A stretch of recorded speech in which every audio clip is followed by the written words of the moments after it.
Okay, welcome back everybody. We continue in chapter 33, where we left off, which is on page in the original text, on page Mem Beis, and the corresponding English text, which each one of you can find. And those who are new here to the class today, we are going to just suggest that because it's a bit of a complex topic, and really it's to all to recap of what we learned in the past 2 weeks, starting when we began this chapter 33. It's worthwhile to, firstly, to try to go back to the last week's class, which you can find on this very website at link TANYA. You can find all the previous classes, as well as suggestible to go to the TANYAonline.com, which are again hosted by the same KosherTube, but then the advantage as a repeat, again always for the newcomers, and to remind everybody that you can see all the past classes from the very beginning in a very as it's laid out in a very organized manner, and the main advantage that you have it with the entire, you could easily follow along the class with the text. So I suggest, but again, precisely in this, as this chapter, it's a little more of a deeper, yet a very geschmacka message, a very beautiful message, which the Alter Rebbe is demonstrating over here as he adds the Simchas HaNefesh. He begins the Perek, Simchas HaNefesh, which ultimately very much adds to the elation of the soul in its service to God, to the Almighty. So yet it's a bit, but nonetheless it's a bit of a profound message. So I suggest that instead of recapping the entire, taking the time to recap the entire class, last two classes, again since we began this 33rd chapter, to go there and to try to follow along. Again, to have a perspective of what the Alter Rebbe is dealing with in this week's class, even though I'll try to briefly recap. But more than that, the Alter Rebbe himself here sends you to the 20th and 21st chapter. These two chapters, very much in expansion and in elaboration, very clearly demonstrate this message. And just suggest not only going back there, perhaps even go back to these very classes on chapter 21, 22, which you can see it again in this website, or clear even in that with the text in the TANYAonline.com. There's a scroll bar which you can go exactly to the chapter, and every chapter is divided to in a few classes. You could find the very class which would contribute to the understanding of the message the Alter Rebbe conveys over here. So basically, we were holding right at where U'Komishon Isboir Gamkein B'Makom Acher, which on the original text is page Mem Beis, about approximately 10 lines from the top, or 8 lines from the top. To be exact, it's 9 lines from the top, and right after that brackets U'Komishon Isboir Gamkein B'Makom Acher, like it's explained elsewhere. Moshel Gashmi Lazeh, a practical or physical example, or example from the physical world which we live in, example from a particular idea particular idea from this physical world which we live in, which would help us understand the message of Achdus Hashem, which Alter Rebbe is demonstrating again in this very chapter. So we did pledge that we try to do a recap, but yet a little more brief, because a little more of the previous class to explain would take up probably much of this class. So and therefore I highly recommend to have a full understanding. It's worthwhile to go back to the previous class or classes, which was again 2 classes since we began the 33rd chapter. So the Rebbe is basically saying over here in this mashal, this example, this parable, again yet another mashal to this idea of Achdus Hashem, and basically the Alter Rebbe's message here when we say Achdus Hashem, Hashem Echad, Shema Yisrael, Hashem Elokeinu, Hashem Echad. Hear, O Israel, Hashem is our God, Hashem is one. What does it mean when we say Hashem is one? It's not that there is only it's not that there is only that there's only one God as opposed to two, which obviously that is correct, but that's not the proclamation. That's not this which we protest or proclaim when we say Hashem Echad. The message is that everything is Hashem, and Hashem is everything. That all is part and parcel of this oneness of HaKadosh Baruch Hu. And ultimately there is no difference between before Hashem created the world and after Hashem created the world. In other words, there's no two entities once Hashem created the world. Just like again we say before davening, it's the same God before Hashem, you created the world. There was only you. Obviously there was no world. It was Bereshis Bara Elokim Shemaim Zar, the world. There was a state before Hashem created the world, which then he was Hoyehu Shmei Bavad Hashem himself. After he created the world, one should not ever think that there's two entities, which one is in charge over the other, but much deeper than that. The world itself is part of Hashem. There is no two entities. There remains only solely one entity, which is Hashem, and Hashem decided to express himself in this very fashion. But it's all an extension, it's part and parcel of him. And as we mentioned, the pasuk, it says by Bereshis, when Avram Avinu demonstrated the oneness of Hashem, how did he do it? It didn't say V'yikrashan b'shem Hashem keil ha'olam, that God is God of the world. That itself, you're saying, that itself says that there is a world and Hashem is in charge, keil ha'olam. But more than that, the pasuk says keil olam, without the ha'olam, keil olam, that the world itself is keil. The world itself is God. The text, the olam itself is God. Now, the thing is that it doesn't seem to be so, and when we look at the Olam itself, it seems on the surface anything else but the godly reality on the surface. That's why it's called, and much of Olam even is demonstrate the complete the anything else. Much of the Olam is in demonstration of anything which is the antithetical to godliness. That's why it's called Olam, for that matter. Olam is Melashon Helen v'Hester. It's a cover-up, but that itself tells you it's a cover-up of not only a deeper reality of the reality. And this is the avodah, the service of the Yid, to be megala lokos, to reveal the emes Hashem la'olam, the emes Hashem which exists in Olam. Like it says in the pasuk, "V'emes Hashem le'olam." That is the avodah of the Yid, through learning Torah and doing mitzvahs, davening, and not only to ourselves, which is again extremely important, that we stand on the 100% conviction that whatever you see in front of your eyes is ultimately Hashem Echad, the oneness of Hashem, because this is the message that everything is part and parcel of the oneness of Hashem. The more so to demonstrate it to the entire world, and again, until we have the ultimate, the ultimate. The climactic state of all times, which is the Mesa Mashiach, the Messianic era, which what does it say there? Haya Hashem l'melech kol ha'aretz, or Mol ha'aretz Deus Hashem. The entire world is full with Deus Hashem, with the knowledge of God. Kayam mayam layam mechasim, like water, the covers the ocean floor. Which when you look into the ocean, it's not like you see something else and then you see a bit of water. The first thing you see is the water, is the chayis, the vitality of all living creatures within the water.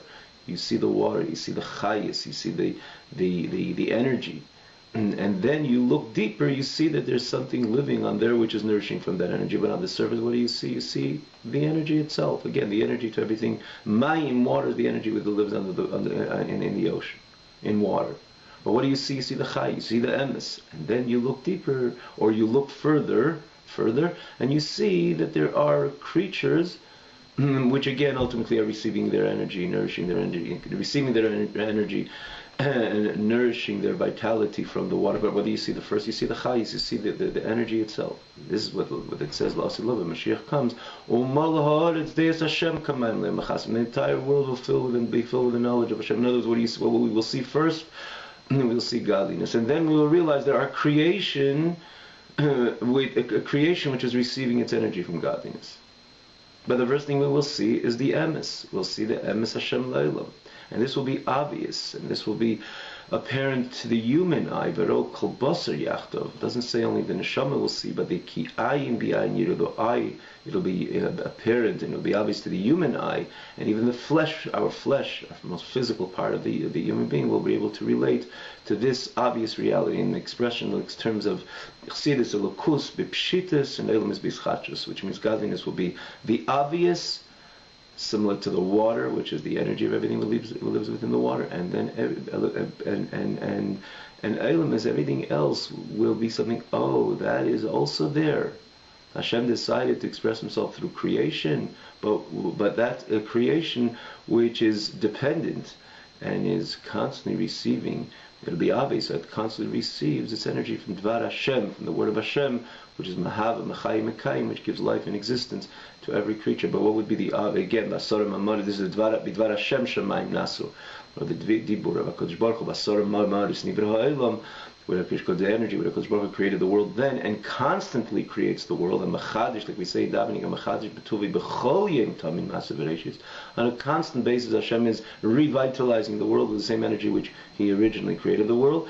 This will be apparent that this is the only energy which exists, and this again will be obvious, and this is what Messianic era is all about. And that the whole world will be filled with the knowledge. This knowledge again, this ultimate knowledge that it's not Keil Ha'olam, but Keil Olam, the world itself, the fabric, the world itself is part of Keil. Hence, there's only one God before Hashem created the world, or rather, the only entity before Hashem created the world is God, and the same entity exists only Ato. The only entity exists even after Kodesh Baruch Hu created the world. The only entity, rather, is Hashem. The only thing is, you decided to express yourself, become manifest through an Olam, but the Olam itself is part of Hashem Echad, is part of the oneness of Hashem. And naturally that comes through Maseinu, Avedaseinu, all our actions, all our deeds. Mashiach is not just like a jack out of the box, just comes out. It comes as a result of our toil for 3,300 years. That we toil meaning to say that direct kimatera, doing mitzvahs. And again, what's the point of mitzvahs? Mitzvahs is Yiddishkeit is significant majority of the mitzvahs which is celebrated in Yiddishkeit is dafka precisely with the physical, not to one isolates himself from the physical, but dealing with the physical and elevating the physical to a godly realm and with its godly message. In other words, the point and the reason and the mullah, the promise of a mullah is that the world is full with the knowledge of God comes as a direct result and a direct derivative from the fact that we 3,300 years did want Am Yisrael for 3,300 years toiled in this very area of demonstrating the oneness of HaKadosh Baruch Hu within Olam, within the world itself. And again, we say primarily through doing mitzvahs, which is a significant majority of the mitzvahs, is taking the physical and demonstrating this. This physical is not just an independent, created being which is there just to be for the sake of being, but no, there's a godly reality in it, and I'll make a bracha on it, and hence I'll elevate it. Again, with every mitzvah we do, we demonstrate within that physical object which we perform the mitzvah with, that Hashem Echad, that it's about the oneness of HaKadosh Baruch Hu. It's not just a piece of wool, but it's a mitzvah, it's tzitzis, that we make a bracha on it. So the wool itself is a conduit to the godly reality. And this is tefillin, which is it's not just a parchment of an animal, but the parchment of an animal is ultimately a vehicle to which the godly reality can become manifest. So we write a sefer Torah in it, and mezuzah, tefillin, or trumas, or through via trumas and meisers, and all the mitzvahs, or if it's a lulav and an esrog, it's all different parts of this very physical world which we introduce the godly reality via every mitzvah that we do, and then by extension we serve HaKadosh Baruch Hu not only via mitzvahs, but like it says, B'chal Masecha L'Shem Shemayim, in all your doings, you do it for the sake of heaven. And things which are not overtly a mitzvah, it's not Maaseh Shemayim, it's Maasecha, It's your doings, but you do it l'shem shamayim. Again, another dimension of introducing godliness, even areas which are not directly a mitzvah.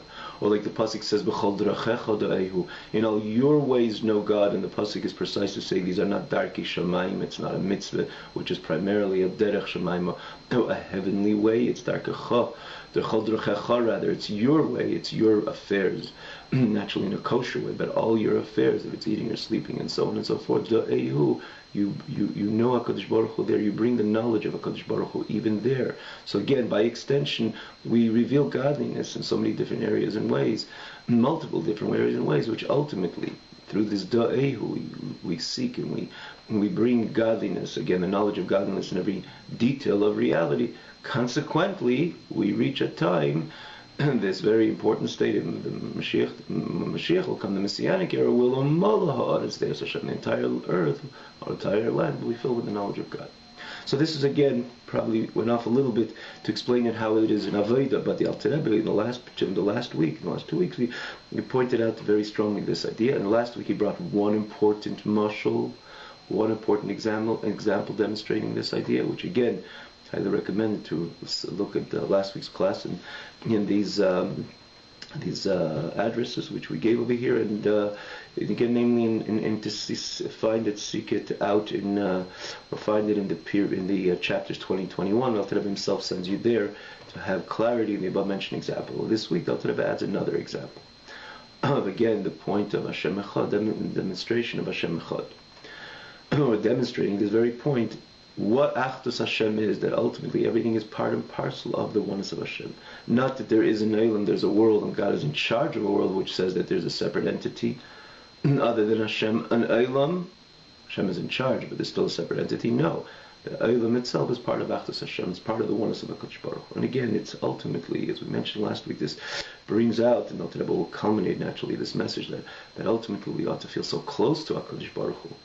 And again, not only close, it's Hashem is right there. Hashem, everything is Hashem, which, together with the fear and awe, which would naturally elicit by anybody just thinking, pondering in this reality, but together, or the message over here, it's a simchas, and there's a closeness, the joy and elation, which comes as a result of understanding how close Hashem is to us, and not only close as two entities, but we are part of the godly reality. So, what is the other mashal? So Alter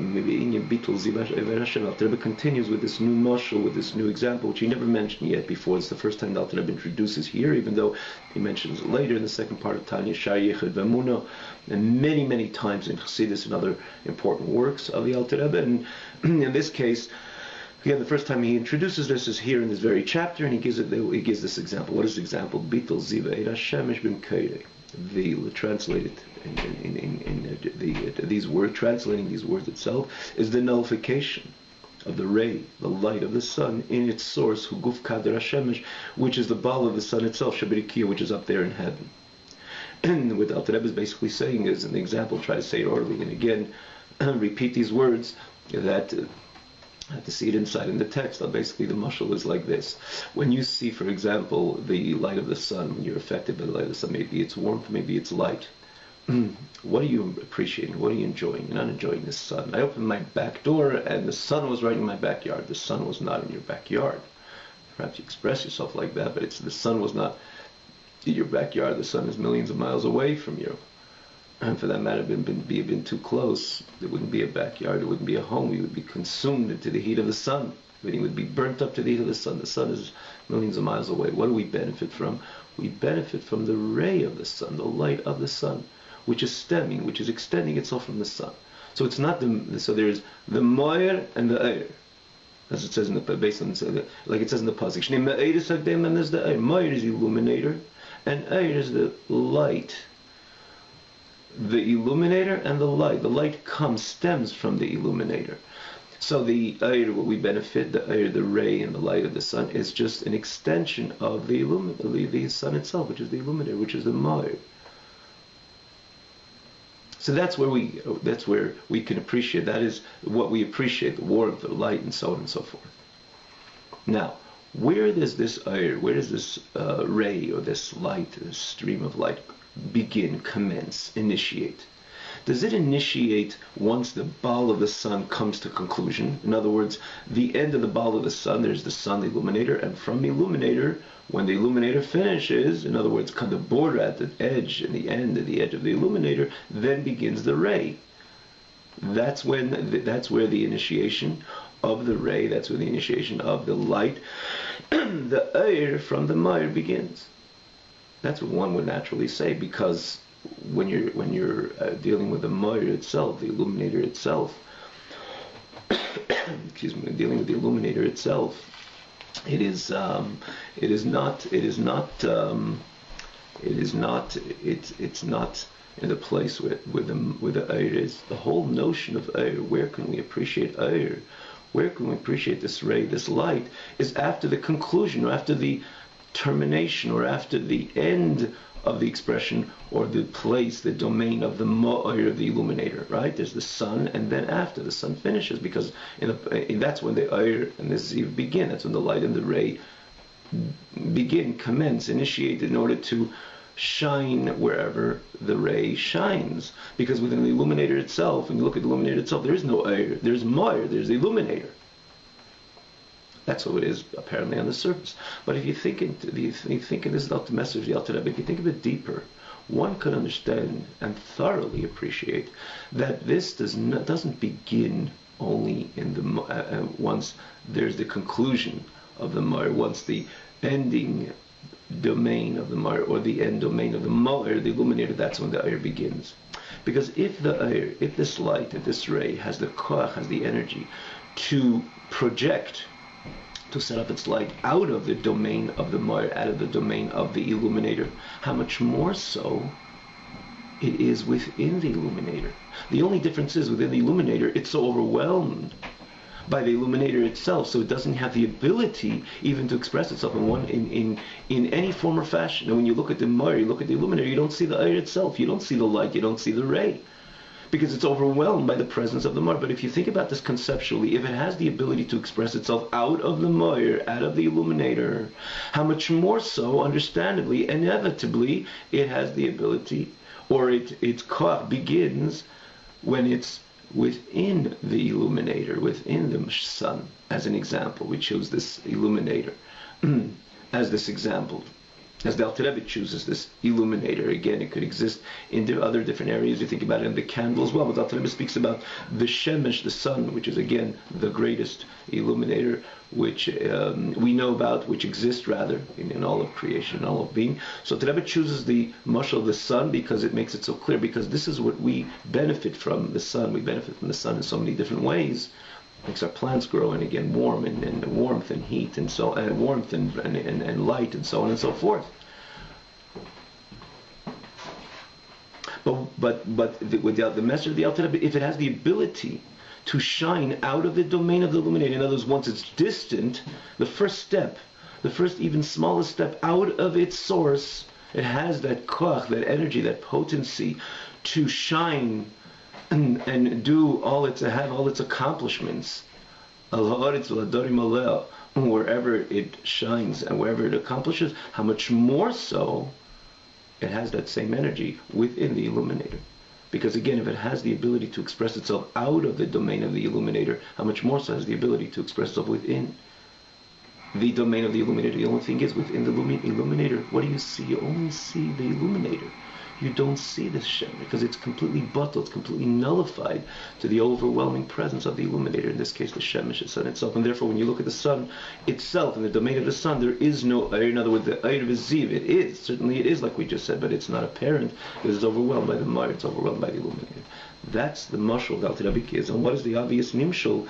The obvious nimshal is that when you think about the presence of a Kodesh Baruch Hu, if you think about the presence of a Kodesh Baruch Hu, the presence of a Kodesh Baruch Hu, again, when it comes to the sun, it's only the domain of the sun where the sun is, and the sun itself comes to a stop, and from there, the extension, the ray and the light, extends itself out of the ball of the sun. Looking within the ball of the sun, there is the ray, but the ray is completely nullified. When you come to HaKadosh Baruch Hu, there's no beginning and there's no end. Obviously, there's no place you can say God stops there, and then it's just the energy of God which ultimately created this Olam, which is so different in the way things are within the oneness of HaKadosh Baruch Hu. And I say things are different because, for example, before HaKadosh Baruch Hu created the world, there was only the Pshitus of Ein Sof, which means the way HaKadosh Baruch Hu stood by himself, for himself, what was apparent was only the infinity of HaKadosh Baruch Hu. And not only what was apparent, that's the only thing there was. But there was no Olam, kind of an extension, which ultimately creates this type of Olam the way it is, to the type of world, or worlds for that matter. But let's focus even on Olam Hazah with all its complexities and all its details, millions and billions of details, which when you say details and numbers and definitions, it's all very different than when things are the way HaKadosh Baruch Hu is within himself, by himself, which is only an overwhelming expression of the infinity of HaKadosh Baruch Hu, of infinity, as opposed to expressions of finitude, of the finite, which is again which we see in front of our eyes with even looking, or for example looking at this very physical Olam. But when it comes to HaKadosh Baruch Hu, you can't say, well, the infinite of HaKadosh Baruch Hu similar to the sun just stops at a certain place, and then there's just the ray which ultimately created this finite world, or all the worlds, and again ultimately this finite world. It's impossible to say so because there's no beginning and there's no end when it comes to HaKadosh Baruch Hu. Every domain, every spot, every place is full with the core essence of HaKadosh Baruch Hu, in this case the illuminator. So just like we say in the example that the ray of and the light of the sun exists within the illuminator, the only thing is it's completely buttal, it's completely nullified. What is overwhelming is the illuminator itself. So too, when we think about every extension which comes from HaKadosh Baruch Hu, which ultimately creates the world, including me and you, and everybody and everything in between. Ultimately, we ought to know that we are within the domain of HaKadosh Baruch Hu. We're within the domain of the Illuminator. In other words, in essence, we are buttal, the world and everything, and in its entirety, including every single detail within Olam, is ultimately buttal, stands with complete nullification within HaKadosh Baruch Hu. For the only presence and true existence is only HaKadosh Baruch Hu, similar to the Ziv HaShemesh, the light and the ray of the sun, not the way it's out of the ball of the sun, the way it's within the sun. And then again, with the way within the sun, it's so nullified that it doesn't even appear, it doesn't look like anything, for it isn't anything, because it's overwhelmed with the Moir, with the illuminator itself. So to even us, even though it seems, milmatalma, the way it appears that this is just an extension of HaKadosh Baruch Hu, kind of left the illuminator. Again, the ray doesn't have any independence other than the sun.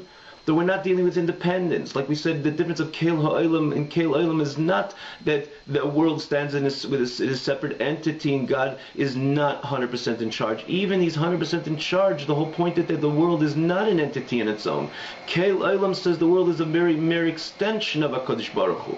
And there's a very big difference to say it's a mitzias, but it comes from, as opposed to it is completely overwhelmed and overtaken, or it withstands in complete nullification to the emes Hashem leilam, to the reality, the godly reality. So too, when you say that you look at the ray of the sun, it's not a separate entity, it's a mere extension of the sun, but out of the ball of the sun, it's still an entity, it remains. Within the ball of the sun, it doesn't even have its own entity, because it's completely buttal, stands in complete nullification to the ball of the sun itself. So out of the ball of the sun, it's also dependent on the sun. There wouldn't be no sun, there's no ray, which is similar to Keil Ha'olam. It's an entity, but it's controlled, it's dependent on something else. But we're not dealing with that dependence. We're dealing with the fact that everything is truly buttal in the face of HaKadosh Baruch Hu. There is no other entity. It's all Keil Olam. If you see Olam, it's part and parcel of this Keil. Similar to the sun, not to the way the ray of the sun, not to the way it extends itself from the sun, but the same ray of the sun within the ball of the sun, which for sure it's there, because if it has the ability to express itself out of the ball of the sun, for sure has the ability to express itself within the sun. The only thing is it doesn't stand in a state of expression and manifestation. Not at all. It's completely nullified to the ball of the sun, to the illuminator, because the only thing which exists is only the illuminator and the area where the illuminator is. But when it comes to HaKadosh Baruch Hu, you cannot say that it's incorrect to say where the illuminator is HaKadosh Baruch Hu is everywhere. Thus, every single extension of HaKadosh Baruch Hu is ultimately the way the ray is not out of the Baal of the sun, but within the Baal of the sun, which means within HaKadosh Baruch Hu, that everything is truly nullified within the overwhelming presence of HaKadosh Baruch Hu himself. Hence, there is no other entity. It's just Kel Olam. It's God and God only. That's what he says. As you can see following the text, that even there, within the illuminator, certainly the ray and the light of the sun extends itself, or exactly has the ability, has the power, and has the to shine. If it could extend itself, if it could shine when it leaves the ball of the sun, how much more so is its energy to shine when it's within the illuminated, within the ball of the sun. El Shasham, the only thing is, there it's batul b'mitzias b'mkaida. There it's completely annulled in its source, which is the ball of the sun itself. So kileinim b'mitzias klal, as if it's no entity at all when it's within. So the koyach it has, because again, what's the proof that it has the ability to shine? Because if it shines once it leaves the illuminator, how much more so this very ziva, this very ray and light shines within the illuminator, but there it doesn't overtly shine because it stands with complete nullification to the overwhelming presence of the illuminator itself, the moir. The complete nullification of the world and everything that fills the world in the face of its source, which is the Ein Sof Baruch Hu, which is the infinite light of HaKadosh Baruch Hu, Commission is Bar Sham Barichus, like it's explained there in length. The Alter Rebbe elaborates more on this mashal. That the complete bitul ha'olam in the face of its mokher, and as we said before, that there you can't say there's a beginning as there's an end, similar to the example of the sun, because the sun, there's a certain point at the ball of the sun, the illuminator comes to an end, and then the ray kicks in again as a mitzias, as a separate entity. When it comes to HaKadosh Baruch Hu, everything, every domain, there's no domain which is devoid of the infinite light of HaKadosh Baruch Hu. So hence, everything, the Eilam HaMalei of the world, and in its entirety, every detail, its minute detail which exists in the world, ultimately it appears to be mitzias, but in essence, it's anonymous, it's completely batul, completely nullified in the face of its source, which is the infinite light of HaKadosh Baruch Hu, again, like he explains, and he elaborates at Sham, again, there in these parakim, in these chapters. So we're going to, God willing, continue next week. Again, what is this supposed to arouse within the person? So just to orally speak about or mention this,